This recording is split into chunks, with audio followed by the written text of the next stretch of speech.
우리 옆 사람하고 인사하겠습니다. 예수님의 이름으로 축복합니다. 이렇게 인사하겠습니다. 예수님의 이름으로 축복합니다. 네, 예수님의 이름으로 축복합니다. 오늘 캠퍼스형 예배가 창립된 지 이제 17주년이 되는 주일입니다. 2007년도 3월 첫째 주에 저희가 크라운관에서 창립기념 예배를 드리면서 교회가 시작이 됐고요. 벌써 이제 17년이라는 세월이 지나갔습니다. 17년 동안 정말 인도해주신 하나님께 감사드리고요. 그리고 또 보이지 않게 또 열심히 수고하시는 우리 성도님 여러분들께 진심으로 감사의 말씀을 드립니다. 17년이라는 세월이 짧지 않은 세월인 것 같은데요. 근데 지나보면 금방 지나간 것 같습니다. 저도 17년 주일 기념 예배를 준비하면서 벌써 17년인가 이런 생각을 많이 했었습니다.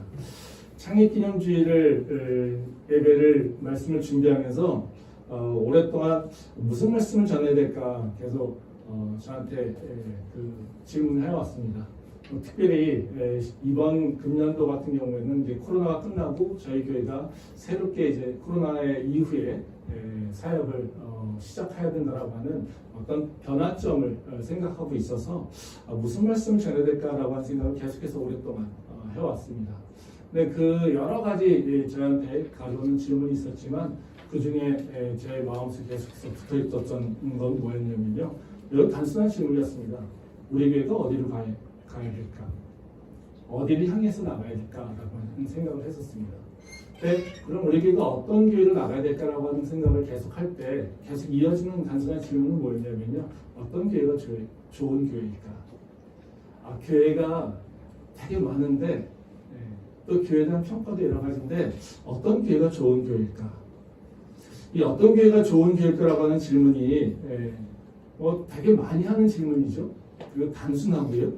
그리고 아마도 교회를 다녀오신 분들은 다 해봤던 그런 질문일 겁니다. 근데 이것이 질문이 이렇게 쉽지는 않더라고요. 답을 찾는 것이. 어떤 교회가 좋을까? 이렇게 확 들어오지 않는다라는 겁니다. 왜냐면요. 사람들은요. 그 교회에 대한 평가가 조금씩 다 다를 수 있습니다. 어떤 분들은 사랑이 넘쳐가지고 교회가 따뜻한 교제가 많은 것, 이것을 좋은 교회라고 평가하는 분도 있습니다. 또 어떤 분은요, 교회가 전도에 대한 열정이 되게 커서 열심히 전도하고 막 노방전도하고 이러면 좋은 교회라고 평가하는 분들도 있습니다. 또 어떤 교회는요, 성령이 충만하여서 성령의 역사가 일어나서 방언과 예언과 병고침의 역사, 기적이 일어나서 그런 교회가 많은 그런 교회를 좋은 교회라고 얘기하는 경우도 있습니다. 또 어떤 경우는요, 교회 사람에 있는 성도들이 축복을 많이 받아서 성공도 하고 그래서 돈이 많고 세상에서 잘된 사람들이 많아가지고 이 교회 다니면 축복받는구나라고 하는 그런 생각이 드는 교회를 좋은 교회라고 생각하는 경우도 있을 수 있다는 거죠. 이건 다 다르지 않습니까? 어떤 교회는 성령 충만한 교회, 어떤 교회는 축복이 넘치는 교회, 어떤 교회는 사랑이 넘치는 교회. 사람들마다 다 각자마다 가지고 있는 교회의 평가 기준이 있다는 거죠. 그래서 교회를 객관적으로 평가하는 것은 그렇게 쉽지는 않습니다. 그러면 우리가 그럼에도 불구하고 생각해야 되는 것은 어떤 교회가 좋은 교회일까라고 하는 것을 우리 나름대로 우리가 생각해 볼 필요가 있다는 거죠. 근데 이 질문이 쉽지는 않지만 성경을 쭉 보다 보면 그래도 답을 좀 찾을 수 있는 힌트는 있을 것 같습니다. 왜냐면요, 성경에는 좋은 교회와 좋지 않은 교회를 그래도 표현을 하고 있다는 거죠. 신약전서에 보게 되면 사도 바울이 여러 개의 서신서를 썼습니다. 이 서신서들은 다 교회들에 대해 문제들이, 교회가 어떤 교회인지 그 상황을 따라서 이제 사도 바울이 그 교회에 편지를 쓰고 있습니다. 근데 그 교회를 보게 되면, 그 서신서를 보게 되면 어떤 교회에 대해서는 굉장히 비판적이고 또 그리고 신랄하게 혼을 내는 교회도 있지만 또 어떤 교회는 칭찬하고 되게 훈훈한 교회가 있다는 거죠. 대표적으로 여러분 잘 알고 있는 고린도 교회 같은 경우는 어떻습니까? 아주 혼나는 교회죠. 분쟁이 있어서 싸우고 성령이 충만해서 역사가 일어나고 은사가 충만하지만 그 교회는 계속해서 분쟁하고 있었다는 거죠. 그래서 사도 바울이 쓴 고린도 전서를 보게 되면 그 고린도 교회에 대해서 신랄하게 비판하는 그런 걸 알 수 있습니다. 또 반대로 되게 칭찬하는 교회, 또 되게 훈훈하고 따뜻한 교회가 어떤 교회냐면요, 바로 빌립보 교회입니다. 그래서 빌립보 교회에 대해서는 사도 바울이 굉장히 따뜻한 표현을 하고 있다는 거죠. 말씀 한번 보도록 하겠습니다. 빌립보서 1장 3절에서 4절 말씀입니다. 내가 너희를 생각할 때마다 나의 하나님께 감사하며 간구할 때마다 너희 무리를 위하여 기쁨으로 항상 간구함은. 이제 이 말씀은 오늘 읽은 말씀인데요. 사도 바울이 빌립보 교회를 생각하면서 이제 하는 말입니다. 그래서 이 말씀은 뭐 빌립보 교회를 생각하는 말씀이기도 하지만요. 한편으로는 사도 바울이 빌립보 교회에 대해서 평가하고 있는 얘기라고 우리가 이해할 수 있습니다. 그러니까 사도 바울이 지금 뭐라고 얘기하고 있냐면요. 빌립보 교회를 생각하면 하나님께 감사하고 기쁨으로 너에게 기도할 수 있다. 이렇게 얘기하고 있습니다. 우리가 생각하기에는 뭐 사도 바울이 이제 그냥 너희 생각하면서 기쁘고 너희를 위해서 기도해 이렇게 얘기하는 것이 워낙 많은 것 같아서 뭐 생각하면서 너희 중보기도 할게 뭐 이런 생각으로 받아들이잖아요. 근데 이것은 되게 보면 별게 아닌 것 같지만 되게 큰 칭찬이라고 우리가 이해할 수가 있습니다. 왜 그러냐면요. 우리가 이건 어떤 상황이냐면 그겁니다. 멀리 떨어져 있습니다. 멀리 떨어져 있는데 그 교회를 생각하고 있는 거죠. 근데 그 교회를 생각하면 사도 바울 마음 가운데 되게 기쁨이 있는 거예요. 따뜻함이 생기는 거예요. 힘이 나는 거예요. 그래서 사도 바울이 빌립보 교회를 딱 생각할 때 그 마음 가운데 되게 뜨거움이 생겨요. 열정이 생겨요. 그리고 마음이 따뜻하고 자기가 되게 힘든 상황이잖아요. 감옥에 있는 상황인데 그 감옥에 있는 상황인데도 불구하고 나한테 힘이 생기는 거예요. 그리고 이들한테 대한 소망이 생기는 거예요. 그래서 이들을 위해서 기도하게 되는 거죠. 지금 어떤 거냐면 그냥 그 교회를 생각했더니 멀리서 너무 마음이 따뜻해졌어요. 어때요? 너무나 좋기 때문에 그렇다는 거죠. 그 교회를 보면 너무나 만족스럽기 때문에 그렇다는 거죠. 우리가 그런 거 아닙니까? 누군가가 멀리 떨어져 있을 때 그 사람을 생각하면서 그 친구가 나하고 같이 있다면 얼마나 좋을까. 아마 걔는 지금 뭐 하고 있을 텐데, 걔는 지금쯤 이런 일을 하고 있을 텐데, 걔랑 내가 이런 일을 경험했었는데 이런 생각만 하고 있어도 어때요? 그 사람이 얼마나 사랑스러운지, 그 사람이 내 마음에 가득했는지 알 수 있는 거 아니겠습니까? 지금 사도 바울이 바로 그런 생각을 하고 있다는 거죠. 저는 우리 교회가 이런 기회가 됐으면 좋겠습니다. 우리 교회 성도님들이 어디에 있든지 간에 우리 교회 캠퍼스 주님을 생각하면서 마음이 따뜻해지고 기쁨이 있고 그리고 그런 마음으로 우리 교회를 위해서 기도하고 성도들을 위해서 기도하는 교회가 됐으면 좋겠습니다. 대단한 것을 안 해도요. 그냥 우리 성도님들이 우리 교회를 생각하면 마음속에 기쁨이 있고 따뜻함이 있고 그리고 그 마음 가운데 만족감이 있으면 좋겠습니다. 저는 그것이 하나님께서 우리에게 바라시는 교회의 모습이라 생각이 되고요. 또 그것이 우리 교회가 만들어가는 교회가 되어야 되지 않을까 이런 생각을 합니다. 그래서 오늘 제가 나누려고 하는 말씀은요. 다른 얘기가 아니라요. 바로 사도 바울은 왜 빌립보 교회를 생각하면서 왜 기뻐했을까? 그 기뻐하는 이유는 뭘까? 그리고 사도 바울이 그 기뻐하는 되게 자기가 좋아하는 그 교회를 향해서 무엇을 권면하고 있을까? 이것에 대해서 좀 생각해 보려고 합니다. 그래서 우리 교회가 어떻게 하면 우리 성도님들이 우리 교회를 생각하면 기뻐할 수 있을까?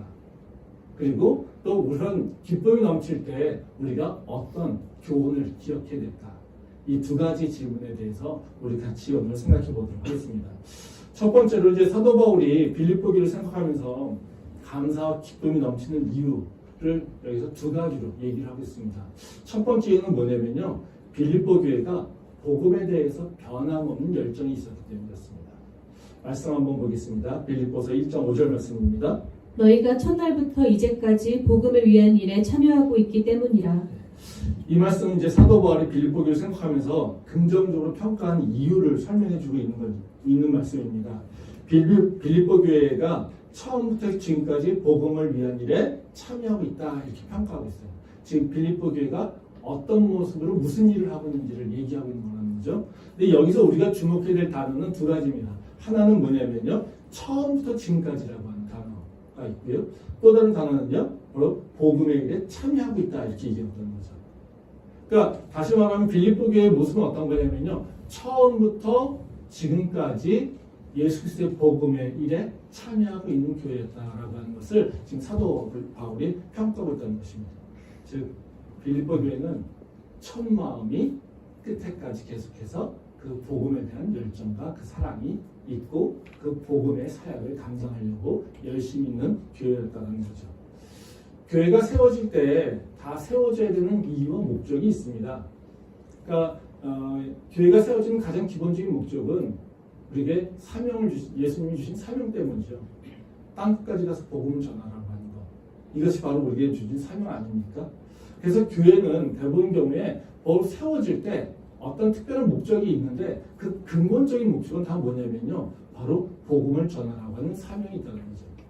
그래서 교회는 어떻게 구성되냐면요. 복음을 전하려고 하는 사람들이 그리고 복음에 의해서 그것에 변화된 사람들이 복음을 전하겠다라고 하는 마음으로 교회를 세우게 되는 겁니다. 그런데 처음 마음에는요. 교회를 세울 땐 바로 예수 그리스도의 복음을 전해야지, 전도해야지, 생명을 구해야지, 영혼을 구해야지 라고 하는 생각을 하지만 사실 교회라고 하는 게 어떤 특성이 있습니까? 공동체죠. 또 공동체도 운영돼야 됩니다. 여러 사람들이 모이게 됩니다. 또 모이다 보면 사람들의 필요가 생기게 됩니다. 이것저것 복음 전하는 것 이외에 다른 일 해야 될 일들이 많이 생기게 됩니다. 그러다 보면 어떻게 됩니까? 이제 교회의 필요를 채우게 됩니다.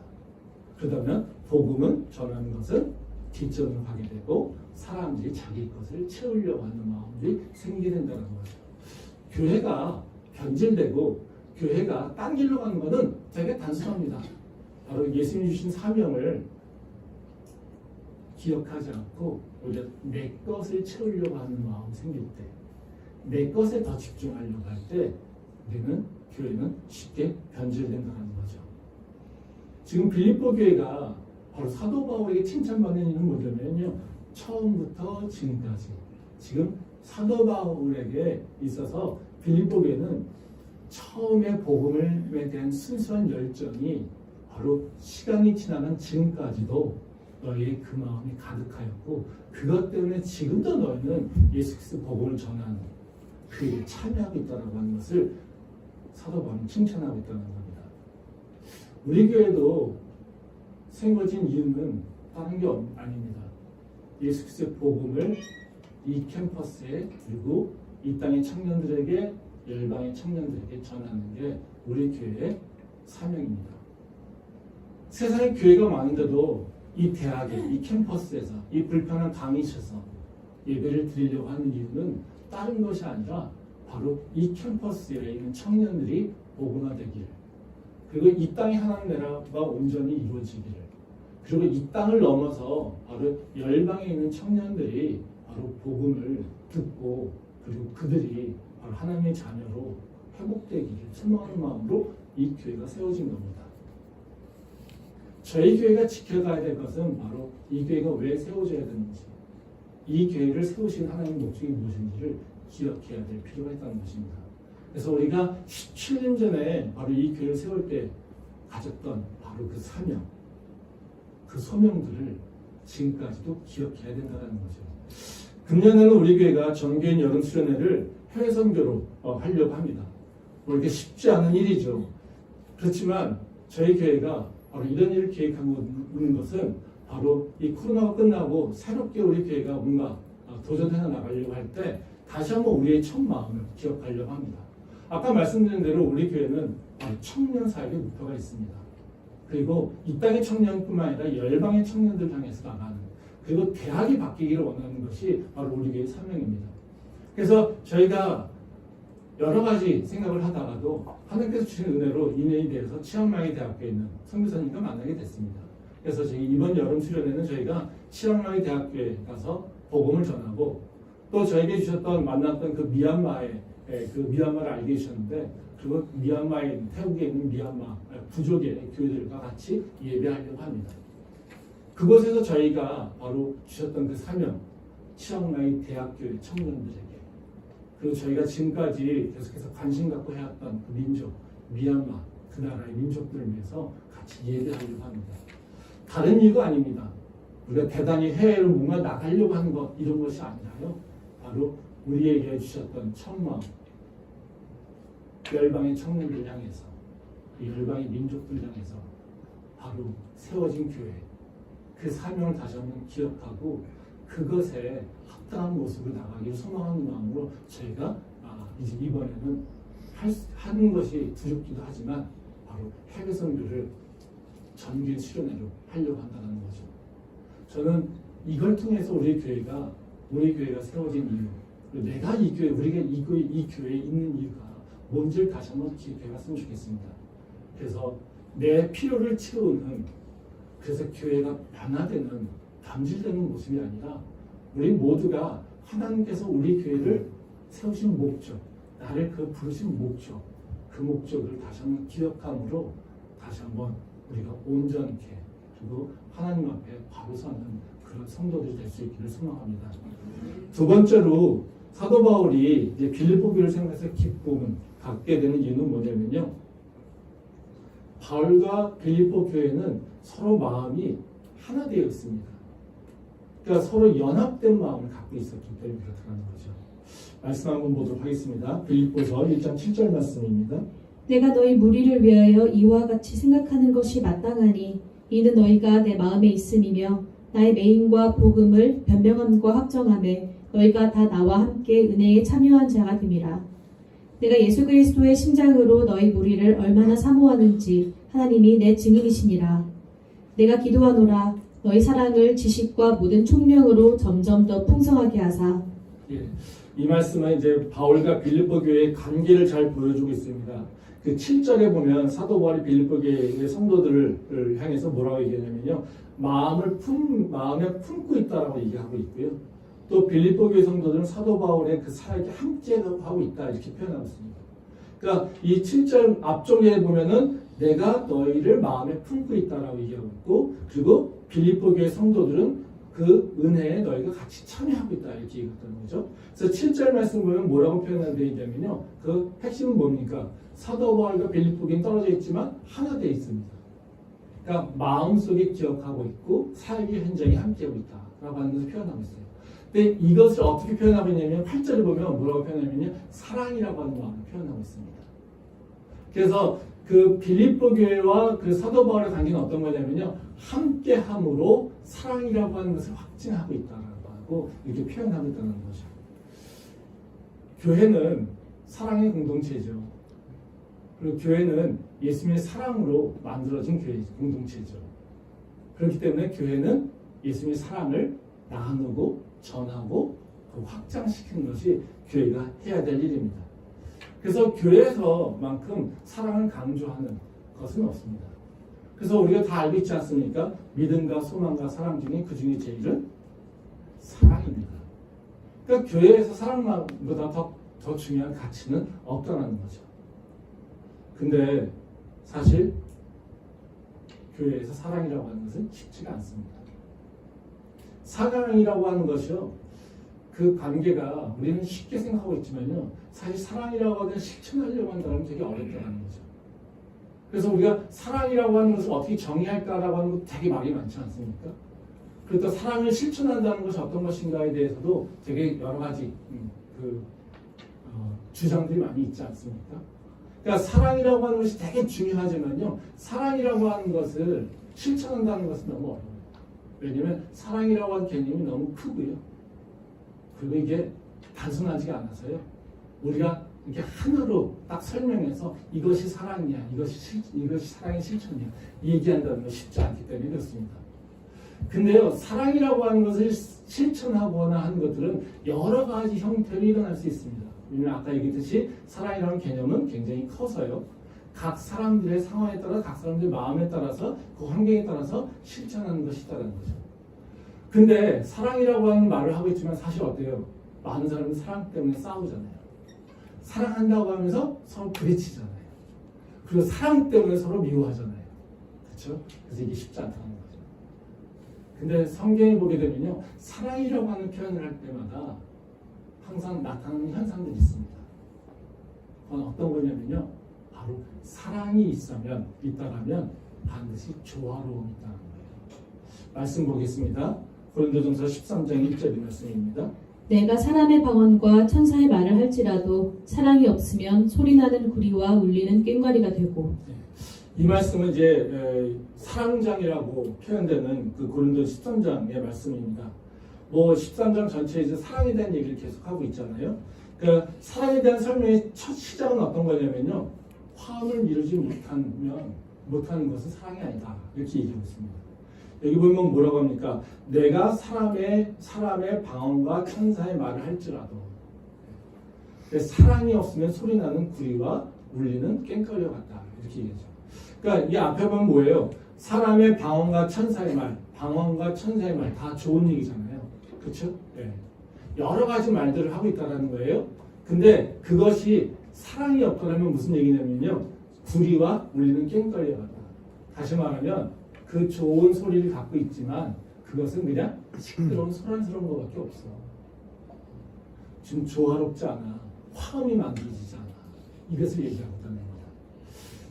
고린도전서 13장에 나오는 쭉 사랑에 대한 편을 쭉 보면요. 다 어떤 얘기를 하고 있냐면요. 조화와 질서입니다. 모든 예언을 하든 방언을 하든 네가 예언을 사모해야 되는 것은 뭐냐면 예언은 다른 사람의 유익이 되기 때문에 그래. 이겁니다. 그리고 너희가 사랑이라고 하는 것이 오래 참고 온유하고 나가 아니라 다른 사람을 위해서 하고 있다라고 하는 건 이것의 다 모든 건 뭐냐면 그 결과는 화합이고 연합입니다. 조화로움이라는 거죠. 그래서 그 고린도전서 13장을 쭉 보다 보면요. 다 나와서 만들어지는 것은 어디로 향하고 있냐면요. 조화로 또 아니면 화합함, 연합함, 함께함 이런 단어로 같이 연결되어 있다는 겁니다. 그러니까 사랑이라고 하는 것이 있으면요. 그 어떤 현상이 일어나는지 모르겠지만요. 어떤 일들이 일어나는지 모르겠지만요. 예, 결론적으로 만들어지는 그 열매는 뭐냐면요. 화합이라는 거예요. 조화로움이라는 거죠. 고린도 교회에 이렇게 사도 바울이 사랑을 강조하는 이유는 뭐냐면요. 은사가 되게 많지 않습니까? 방언 은사도 있고 예언 은사도 있고 병고침 은사도 있었고 뭐 수없이 많은 은사들이 나타났어요. 다 뭐 했어요? 다 자기가 잘났다고 했어요. 근데 그때 사도 바울이 그런 사람들에게 내놓은 해법은 뭐냐면요. 서로 사랑합니다. 그래야 너희들의 은사가 쓸모가 있다는 겁니다. 즉 사랑으로 너희의 은사들이 조화롭게 이루어져야지 너희가 진짜 하나님의 그 모습을 드러내는 거라고 얘기하고 있다는 거죠. 그래서 사랑이라고 하는 건요. 대단한 일을 하고 있는 것이 아니라 어떻게 하면 됩니까? 조화로움을 만드는 거면 됩니다. 내가 조화로움을 만들기 위해서 내 것을 포기하면 됩니다. 내가 양보하면 됩니다. 내가 좀 참으면 됩니다. 근데 그 조화로움을 만들 수 없다면 우리는 어떻게 해요? 네, 사랑을 포기하게 됩니다. 그래서 우리가 어떤 마음인지 모르겠지만 내 마음에 사랑이 있는 마음으로 행동한다면 나는 어떤 걸 생각하고 있을까요? 내 것을 주장하는 것이 아니라 조화로움이라고 생각하고 있다는 거죠. 교회가 가지게 될 마음들은 다른 것은 아니라요. 바로 이 사랑이라고 하는 실천인데요. 그 실천은 어떻게 표현되고 있냐면 내가 속한 공동체에 화합을 만들어내는 것, 조화로움을 만들어내는 것. 각자의 여러 가지 색깔들이 바로 연합하여서 더 좋은 색깔을 만들어내는 것. 이것을 만들어내기 위해서는 나는 무엇을 해야 될까라고 생각하는 것이 바로 공동체를 사랑한다는 거죠. 그래서 저는 우리 교회 성도들이 성숙한 성도로서 이제 생각하면 좋을 것 같아요. 이제 내가 드러나는 것이 아니라 우리 교회가 더 조화롭기 위해서는 나는 무엇을 해야 될까? 우리 교회가 내가 저 사람들과 저 성도들과 연합하기 위해서는 내가 무엇을 해야 될까? 바로 그 조화를 만들어내기 위해서는 어떻게 해야 될까라고 하는 것을 고민했으면 좋겠습니다. 그 고민이 있을 때 우리는 성숙해 가는 거고요. 그 고민이 있을 때 우리에게 어떤 일이 일어나냐면요. 바로 하나님을 더 깊이 볼 수 있는, 그리고 더 뚜렷이 볼 수 있는, 그리고 더 자세히 볼 수 있는 은혜가 주어집니다. 그런 은혜가 우리에게 있기를 소망합니다. 그럼 두 번째로요. 사랑이라고 하는 연합체, 공동체를 우리가 이루어야 되는데 그럼 우리가 사랑이라고 하는 공동체를 어떻게 이룰 것이냐라는 거죠.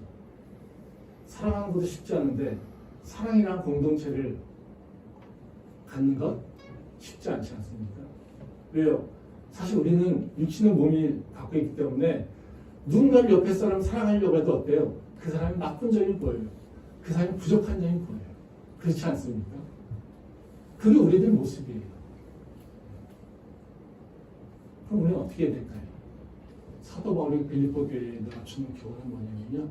너희가 사랑할 때 가져될 또 다른 가치는 뭐냐면 지식과 지혜야. 이걸 얘기하고 있습니다. 사랑이라고 하면 그냥 되지 않습니다. 지식과 지혜가 함께 있어야 된다는 거죠. 그 지식과 지혜는 다른 것이 아니라요. 육체의 모습을 보는 것이 아니라 영의 모습을 봐야 됩니다. 즉 육의 눈으로 봐야 되는 것이 아니라요. 영적인 눈으로 상대를 바라볼 수 있는 영적인 영안이 있어야 된다는 겁니다. 말씀 보도록 하겠습니다. 빌립보서 1장 12절부터 14절 말씀입니다. 형제들아, 내가 당한 일이 도리어 복음 전파의 진전이 된 줄을 너희가 알기를 원하노라. 이러므로 나의 매임이 그리스도 안에서 모든 12대 안과 그 밖의 모든 사람에게 나타났으니 형제 중 다수가 나의 매임으로 말미암아 주 안에서 신뢰함으로 겁없이 하나님의 말씀을 더욱 담대히 전하게 되었느니라. 이 말씀은 사도 바울이 빌립보 교회 성도들에게 그 자신의 그 사역의 상황에 대해 설명하고 있는 말씀입니다. 지금은 이제 사도 바울이 그 편지를 쓰고 있는 상황에서는 감옥에 갇힌 상태고요. 그 복음을 전하는 이가 사실 어려운 상태라고 하는 것을 얘기합니다. 이제 그럼에도 불구하고 그 상황에서 사도 바울이 지금 강조하고 있는 건 뭐냐면요. 내가 지금 감옥에 묶여 있지만 나로 인해서 지금 복음의 사역이 진전이 일어나고 있고 열매를 맺고 있어 이렇게 얘기한다는 거죠. 네. 근데 이것을 이야기하는 이유는 다시 말하면 그런 얘기입니다. 빌립보 교회가 지금 사도 바울에게 후원을 하고 있는 거예요. 선교 후원을 하고 있는 겁니다. 근데 감옥에 갇혀 있는 사람한테 선교 후원금을 준다? 네. 어떤 상황일까요? 그 교회는요. 분명히 우리 선생님이 고생하면서 지금 선교하고 있어라고 하는 것을 주장하는 사람도 있지만 또 다른 그룹은 어떤 그룹이 있겠습니까?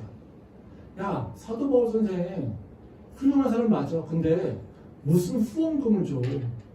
무슨 그를 위해서 헌금을 해? 왜 이미 그 사람은 잡혀 있잖아. 사역을 무슨 사역이 일어나겠어? 그 사람한테 무슨 좋은 일이 일어나겠어? 그 사람을 통해서 어떻게 감옥에 갇힌 사람을 통해서 예수 그리스도의 복음이 전해지겠어? 그 사도 바울한테 후원하는 것은 바람직하지 않아. 얘기에 있겠죠.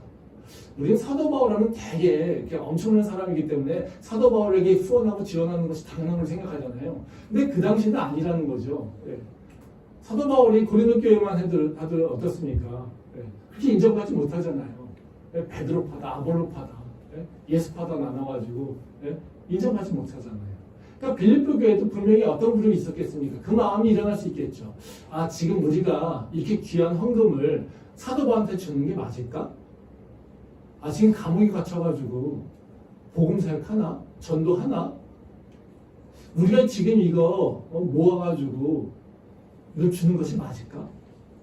이 사람한테 주는 것이 의미가 있을까? 이런 생각을 하겠죠. 다시 말하면 사도 바울과 빌립보 교회의 그 관계가 끊어지는 생각이 일어날 거라는 거죠. 어떤 때문에요? 네.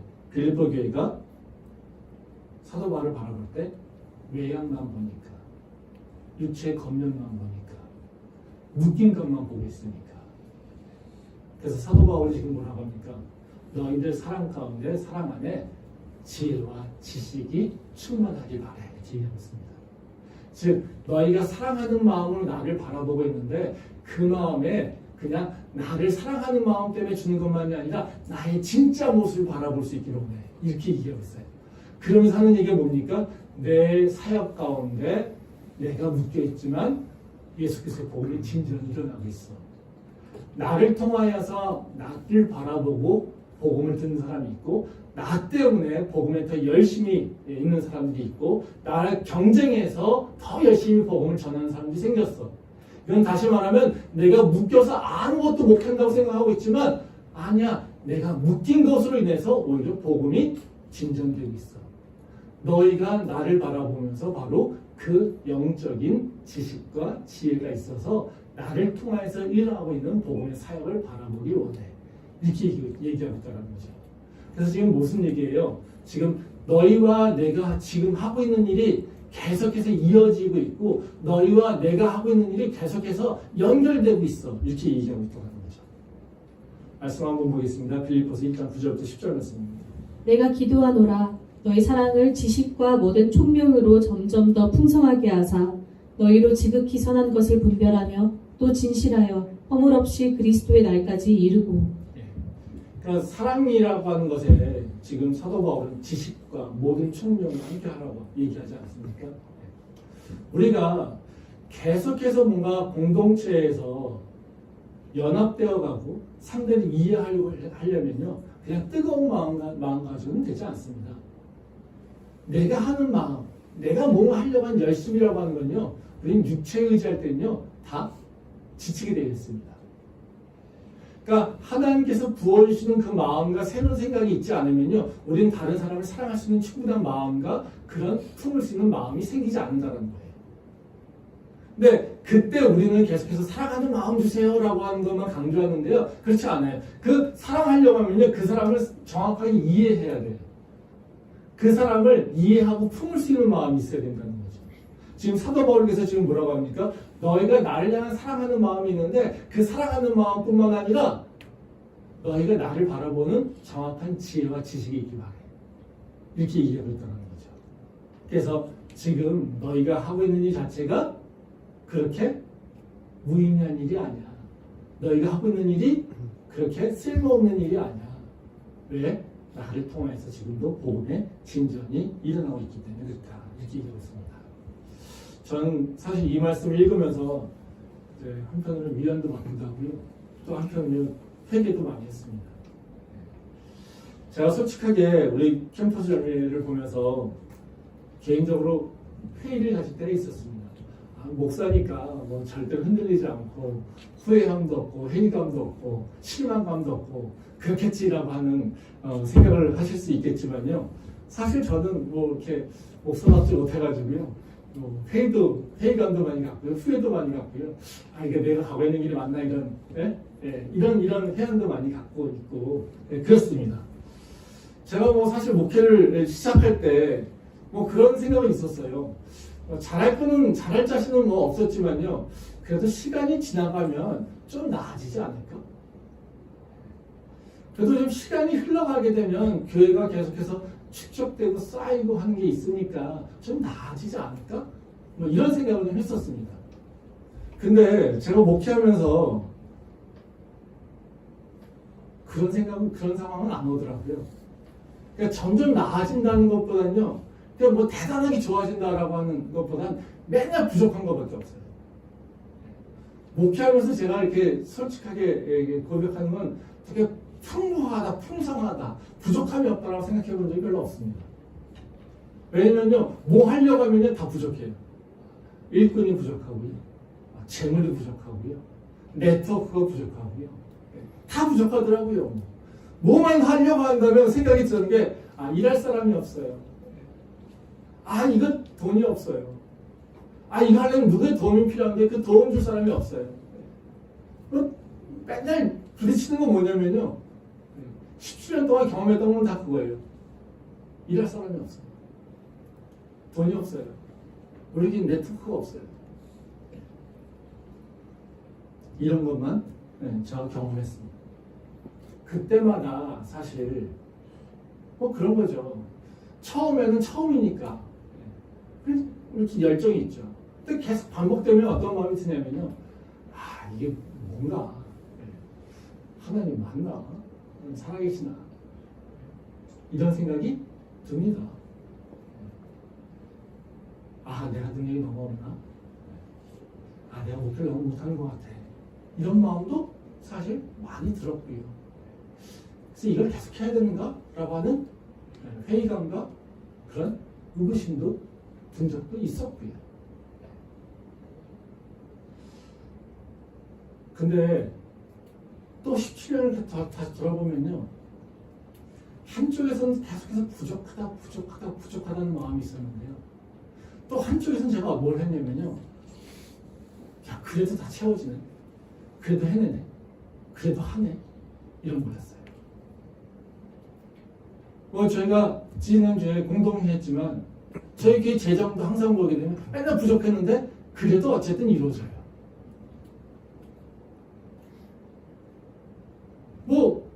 계속해서 뭔가 하려고 할 때마다 이게 될까라고 하는데 그래도 어떻게든 해가고 있어요. 저희 미얀마 선교만 생각해도요, 처음에 뭘 할 수 있을까? 뭘 할 수 있을까? 네. 생각했는데, 지금은 어쨌든 뭐 아카데미도 만들고 뭐 법이다 시키려고 보면 새롭게 이렇게 발돋움해 나가고 있어요. 또 누군가 열심히 하던 청년들이 졸업하고 이제 다른 교회 가고 다른 데로 나가고 해외 나가고 하면 또 그 일은 누가 맡고 있지? 누가 해야 되지? 라고 하는 생각이 드는데 또 어떻게 또 채워져요.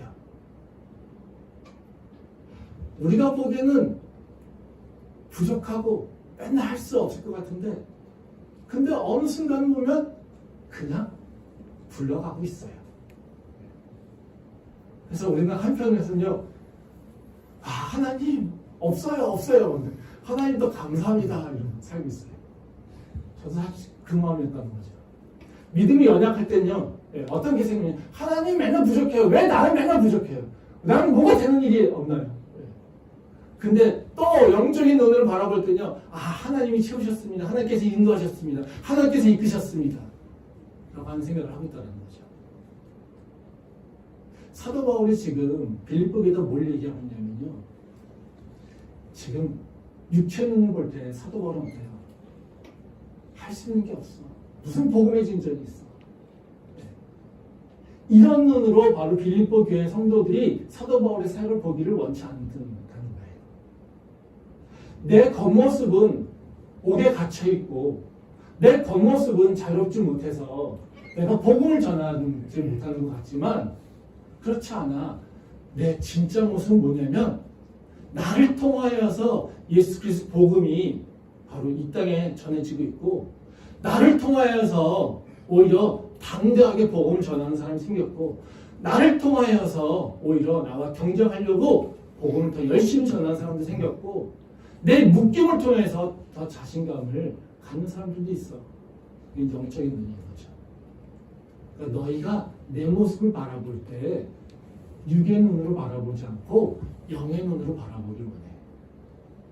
그래서 그 사랑이 계속해서 더 커가기를 원해. 이렇게 이해하고 있다는 거죠. 사실 우리의 모습도 바라보면 어떻습니까? 경희 캠퍼스를 예배 부흥하기 되게 좋은 조건이다? 아닙니다. 제가 사역하면서 경험했던 건 뭐냐면요, 이 이름이라고 하는 게 참 중요하다라는 거예요. 우리는 분명한 목적, 이 경희 캠퍼스 예배라고 하니까요, 이 경희대학교라고 하는 색깔이 굉장히 강해요. 그게 좋은 점도 있습니다. 근데 사실 그거는요, 성장과 부흥에서는 족쇄입니다. 많은 분들이 사실 저희 교회 왔다 와도 괜찮아요, 나쁘지 않아요. 근데 나는 경희 구성원이 아니에요. 나는 경희랑 상관이 없어요. 제가 밖에서도 이렇게 이제 복음 전하고 이러면 우리 교회 와요. 그러면 우리 교회 좋아, 나쁘지 않아. 제가 얘기를 합니다. 경희잖아요. 난 경희랑 상관없어요. 할 말이 없어요. 할 말이 없습니다. 제가 계속해서 우리 교회는 경희대학교에 세워졌지만 바로 경희의 구성원으로 이루어진 교회가 아니라 경희를 사역하기 위한 교회라고 얘기합니다. 맞죠? 교회가 어떻게 누구의 사람으로 되는 교회가 있습니까? 그건 하나님의 말씀하고 맞지 않아요. 어떤 특정한 사람들, 특정한 그룹으로 이루어진 교회는 존재할 수가 없어요. 그건 하나님의 말씀하고 맞지 않아요. 근데 세상 사람은 어때요? 대학이라고 하는 것은 너무나도 이 동질성이 크죠. 그러니까 이거에 굉장히 강한 생각도 있습니다. 그래서 경희대학교 안에 있어. 경희대학교에 관련된 거야. 내가 얘기하면 항상 뭐라고 하냐면요, 경희의 구성원, 경희대학교 학생, 경희대학교 교수, 이런 사람들이 모이는 교회라고 생각하게 된다는 거죠. 근데 교회는 그렇지 않습니다. 경희는 우리의 첫 번째 사역의 대상자예요. 그 경희는요, 바로 우리가 이루어야 될, 하나님 나라를 이루어야 될 첫 번째 땅이에요. 즉 예수님께서 우리한테 예루살렘과 사마리아와 땅 끝까지 가서 복음을 전하는 것, 이것을 사명으로 주셨는데 우리 교회에다가요, 바로 경희를, 그리고 대한민국을, 그리고 가지고 세계 열방을 향해서 복음을 전하라고 하시는 말씀이에요. 근데 이것이 족쇄가 되는 모른다는 거죠. 우리 교회는 이것 말고도 외향으로 보면요 되게 부족한 것이 많습니다. 우리 교회 전사님이 이번 주 처음 부임하셨습니다. 보통 교회랑 틀리게 여기 와서 세팅을 다시 해야 돼요. 그러니까 머릿속에 보이질 않아요. 저랑 어저께 토요일날 여기 와가지고 공간이 이렇게 생겼고요. 장기가 이렇게 생겼고요. 이쪽에 양쪽은 창고가 있고요. 이렇게 보여줘요. 다른 교회에서는 이럴 필요가 없죠. 그냥 건물이 있고요. 여기 본당이요. 여기 교육관이요. 여기 사무실이요. 우리는 교육관이 저 밑에 있고요. 교육관에서 뭔가 준비해가지고 여기 올라가야 돼요. 올라가가지고 해서 세팅 다시 해야 되고요. 뭔가 스피커 이렇게 차려야 되고 이래요. 뭐요? 불편해요. 그렇죠? 육체의 모습을 보면요. 유리한 조건보다는 불리한 조건들이 많고요. 외향적인 모습을 보면요. 우리한테 좋은 것보다는 나쁜 것이 더 많이 보일 수 있다는 거죠. 제한된 모습이 더 많이 보일 수 있다는 거죠. 근데요. 우리가 그것을 넘어서 바로 외향된 모습이 아니라 겉의 모습이 아니라 하나님께서 행하시려고 하는 그 진짜의 속마음 그리고 부족한 중에도 하나님께서 이루어가시는 그 모습들을 우리가 바라볼 수 있어야지 우리가 계속해서 하나님의 공동체를 사랑할 수 있고 그것과 연합할 수 있다는 거예요. 우리 스스로 우리 교회를 다시 한번 바라봤으면 좋겠습니다. 우리 스스로 하나님께서 이루어가시는 그 교회의 모습을 다시 한번 바라봤으면 좋겠습니다. 우리는 부족하고 연약하고 가진 것이 없고 힘이 없고 할 수 있는 것이 없을 것 같이 보이지만 지난 17년 동안 하나님께서는 우리를 통해서 많은 일을 해오셨고요. 많은 영혼들을 구원하셨고요. 많은 이들에게 바로 대학의 선교에 대해서 꿈을 키워줬다는 거죠. 우리 교회를 바라보고요. 많은 여러 대학들에서 바로 우리의 모습과 같은 모습으로 대학교회가 창립이 됐고요. 우리의 모습을 보면서요. 복음 전하는 것에, 대학의 복음을 전하는 것에 중요성을 인식했고요. 우리의 모습을 보면서요. 청년의 사역이 얼마나 중요한지 많은 사람들이 알아냈고요.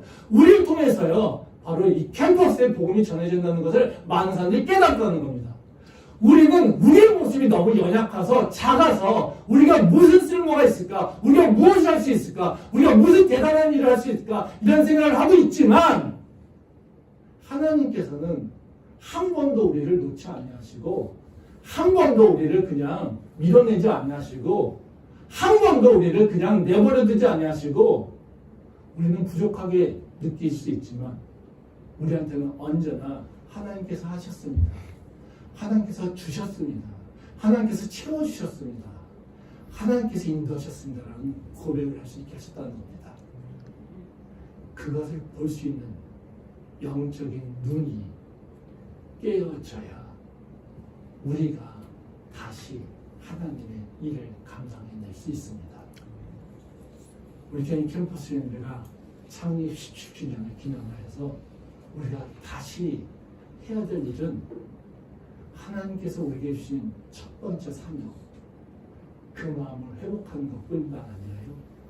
바로 지난 17년 동안 한 번도 우리를 놓지 아니하시고 인도하신 하나님의 그 손길을 바라볼 수 있는 그 영적 눈이 우리는 다시 띄어져야 됩니다.